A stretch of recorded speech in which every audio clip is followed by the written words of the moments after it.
घाटे का कैसे हो जाता है मैं बताता हूँ। जब आप पीतल के बर्तन में दाल बनाएंगे, ठीक है, तो जितना भी प्रोटीन कंटेंट होता है, दाल में होता ही क्या है, प्रोटीन ही होती है, इसीलिए दाल खाई जाती है।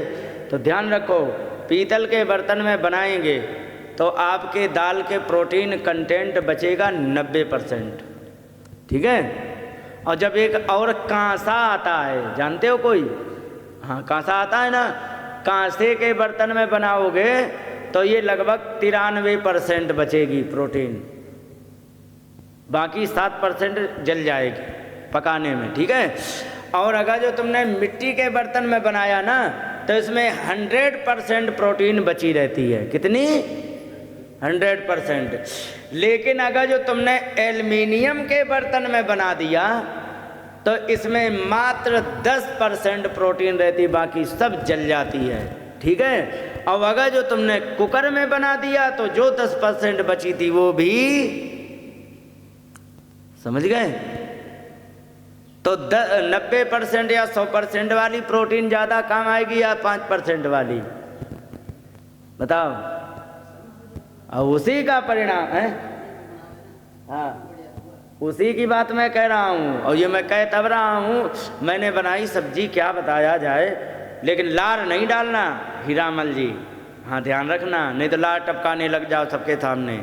मैंने बैंगन की सब्जी बनाई तो बेसन के जैसी लग रही थी, हालांकि काली काली बिल्कुल तुम्हारी शक्ल जैसी बनेगी वो बात अलग है, लेकिन और मैंने सोयाबीन की सब्जी बनाई, बेसन जैसी लग रही थी।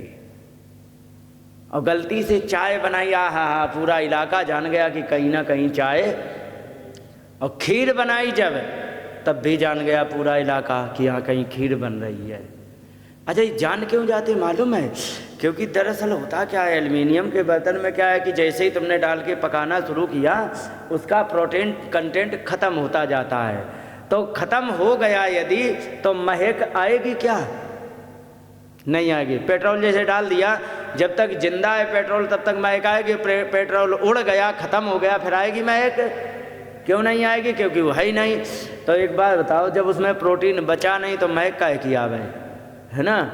और मिट्टी के बर्तन में बनाने का क्या लाभ होता है कि जब उसमें बनाते तो पूरे का पूरा प्रोटीन कंटेंट बचा रहता, तो वो महक के रूप में भयंकर उड़ता चारों तरफ, है ना। तो उससे क्या होता है कि वो सेहत के लिए बड़ा बढ़िया होता है। और ये मैं तब कह रहा हूँ जब मैंने स्वयं प्रैक्टिकल किया, समझ रहे हो। तो ये चीज़ें होती हैं। तो देखो ज्ञान को, अच्छा एक बात और बता दें, मैंने आपसे पहले दिन कहा था, शायद याद हो तुम्हें, मैंने आपसे कहा था कि अगर जो तुम लगातार आए और बीच बीच में जो प्रश्न आते रहे उनका समाधान करते रहेंगे तो आधी बीमारी आधी समस्याएं खत्म हो जाएंगी। कहा था ना। तो कुछ लग रहा कि वैसे ही मैंने गप मारी थी कि सही है ना। तो इसीलिए, क्योंकि देखो शास्त्रीय ज्ञान की एक बात तो मैं और बता दें, विशेषता बताएं। शास्त्रीय ज्ञान की सबसे पहली विशेषता ये है कि बहुत सरल है, ठीक है, पहली। और दूसरी बात, शास्त्रीय ज्ञान को अप्लाई करना तो उससे भी ज़्यादा सरल है। जैसे कि मैंने तुम्हें बताया था, बुखार के लिए कहीं मत जाओ इंजेक्शन लगवाने, ना टेबलेट खरीदो, तुरंत तुलसी की पत्ती का काढ़ा बना करके पी लो।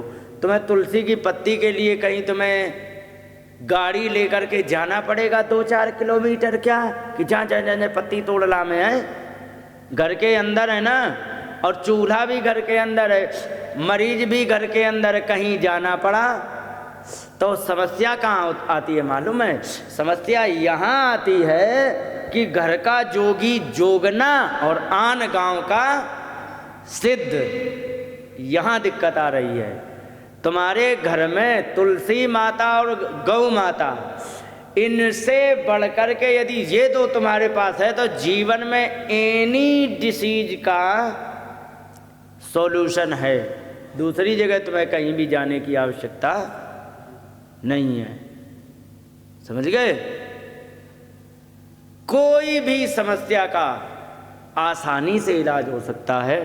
बस होता क्या कि अरे हमारे घर में उपलब्ध है तो उसकी कोई कीमत नहीं है, समझ रहे, इसलिए है दिक्कत यहाँ से आ रही है। अब अगर जो कोई व्यक्ति इसे इसकी कीमत समझे कि घर में उपलब्ध है तो क्या हुआ, घर में उपलब्ध माता है, माता उपलब्ध होती ना घर में तो क्या लाठी से मारने लग जाए? उसकी कीमत तो पता है कि माता है, साक्षात लक्ष्मी माता हैं, दूसरी बात जन्म देने वाली, हमें संसार में लाने वाली माता, इतना तो जानते ही हैं, तो उसकी इज्जत की जाती। तो यही समझ लो कि भले ही घर में उपलब्ध है गौ माता और तुलसी माता, लेकिन ध्यान रखो गौ माता, अच्छा गाय को माता कहते हैं, कहते ना, भैंस को नानी दादी मौसी क्या कहते हैं बताओ? कुछ नहीं कहे। अच्छा तुलसी को तुलसी माता कहते हैं। अच्छा बबूल को फूफा जीजा मौसा नहीं कहते, क्यों? इसीलिए माता कहते हैं, माता वही होती है जो हमारे जीवन को बचाती है, समझ रहे हो?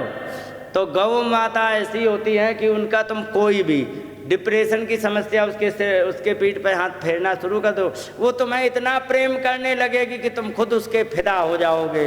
और जब वो तुम्हें प्रेम कर रही, तुम उसे प्रेम करो, डिप्रेशन की समस्या खत्म हो जाएगी। और जब वो प्रेम करेगी ना, तो प्रेम का हार्मोन तुम्हारे हाथ के माध्यम से तुम्हारे अंदर जाएगा। वो हार्मोन ट्रांसफर की विधि है, ये थेरेपी होती है। डिप्रेशन वाले व्यक्ति को उसके पीठ पर सिर पर हाथ फेरने के लिए कहो तो वो प्रेम करेगी, प्रेम का हार्मोन तुम्हारे अंदर ट्रांसफर हो जाएगा, तुम्हारा डिप्रेशन खत्म, समझ गए? ये मानसिक बीमारी। बाकी तुम्हें कोई भी समस्या इंडाइजेशन की है तो इंडाइजेशन का सबसे बड़ा, ओ माता इंडाइजेशन, अब संक्षेप में 2-3 बातें और बता दे लगे हाथ गाय से। जैसे कि तुम्हें मान लीजिए कि तुम्हें इंडाइजेशन की समस्या है तो गाय का घी खा लो, इंडाइजेशन की समस्या खत्म, ठीक है? गाय का घी ना खाओ तो दूध छाछ कुछ भी ले लो, इंडाइजेशन खत्म। इसके बाद अब आगे घी तो बहुत सारी बीमारियों का निदान करता है। तुम्हारी एड़ी फट रही हो ना, नाक में गाय का घी डाल लो, एड़ी फटना बंद। रूखी रूखी त्वचा हो, नाक में गाय का घी डाल लो, रूखी त्वचा खत्म। बाल सफ़ेद हो रहे हों, उसके लिए नाक में घी डालो, बाल सफ़ेद होना बंद। ब्रेन स्ट्रोक की समस्या बन रही है, गाय का घी डालना शुरू कर दो, जो भी ब्लॉकेज ब्रेन में होगा उसको रिलीज कर देगा, ठीक है? और जुकाम हो गया, और बड़ा आसान उपाय, अगर जो गौमूत्र पी लो तो 10 मिनट में जुकाम खत्म। नहीं तुम गौमूत्र पी पाते हो तो उसका दूध ले लो 1 गिलास, और उसमें थोड़ा गाय का घी डाल लो, थोड़ी हल्दी डाल लो, और बिना चीनी का इसलिए कह रहा हूँ क्योंकि तुम लोगों में एक और नया पागलपन चढ़ गया कि कोई भी दूध को बिना चीनी के नहीं लेते हो। ध्यान रखो, चीनी डाल दी यदि तुमने दूध में, दूध की सारी प्रॉपर्टी खत्म, समझ गए? हाँ, उना मानो तो एक दिन प्रैक्टिकल कर लेना, एक तुम दूध भर लेना, 2 कटोरी में भरना, एक में भर के रख लेना सादा, एक में डाल लेना चीनी, और फिर तुम दोनों ऐसे करके देख लेना कौन सा पतला है। केमिकल रिएक्शन से उसकी प्रॉपर्टी खत्म हो जाती है। तो इसलिए बिना चीनी का दूध पीना है, और उसमें हल्दी डाल के हल्का गुनगुना शाम को पी के सो जाना। तुम्हारा जुकाम खांसी और नाक में और डाल लेना है, जुकाम में नाक में घी डालना बहुत ज़्यादा लाभ करता है। तो अगर जो तुम ये कर लोगे तो इससे बहुत सारा लाभ होता है, और 72 बीमारियों में नाक में घी का ये काम आता है, समझ रहे हो? एड़ी फट जाए, गाल चटक रहे, होंठ फट रहे हों, शरीर में दर्द हो रहा हो, हर जगह का इलाज नाक में घी डालना है।